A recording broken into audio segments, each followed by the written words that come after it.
বিভিন্ন দেশের সাংবাদিক, স্বাস্থ্যকর্মী সহ ফিলিস্তিনের গাজা অভিমুখী যাত্রা শুরু করেছিলেন বাংলাদেশের আলোকচিত্রী শহীদুল আলম। কিন্তু মাঝ সমুদ্রে বুধবার আটকে যায় তাদের যাত্রা।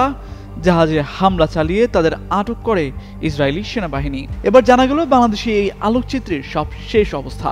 ইসরায়েলের কারাগারে পাঠানো হয়েছে তাকে। বৃহস্পতিবার ফ্রিডম ফ্লোটিলা কোয়ালিশন এবং ইসরায়েলের আরব সংখ্যালঘুদের নিয়ে কাজ করা মানবাধিকার সংস্থা আদালার বরাত দিয়ে এ তথ্য জানিয়েছে শহীদুল আলমের প্রতিষ্ঠান দ্রিক। নৌবহর থেকে আটক অধিকার কর্মীদের একটি অংশকে ইসরায়েলের কেজিয়েত কারাগারে নেওয়া হয়েছে।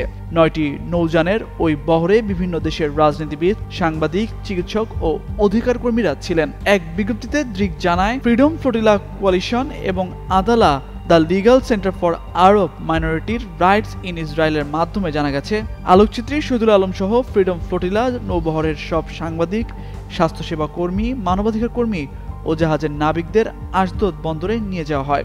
সেখানে আইনি প্রক্রিয়া শেষে তাদের ইসরায়েলের কেজিয়েত কারাগারে পাঠানো হয়েছে। ফ্লোটিলার অধিকার কর্মীরা আদালার আইনজীবীদের জানিয়েছেন, জাহাজ দখল নেওয়ার পর থেকে তারা ইসরায়েলের দখলদার বাহিনী দ্বারা নানা ধরনের সহিংসতার শিকার হয়েছেন। ফিলিস্তিনিরা প্রতিদিন একই রকম ও আরো ভয়াবহ সহিংসতার মুখোমুখি হচ্ছে।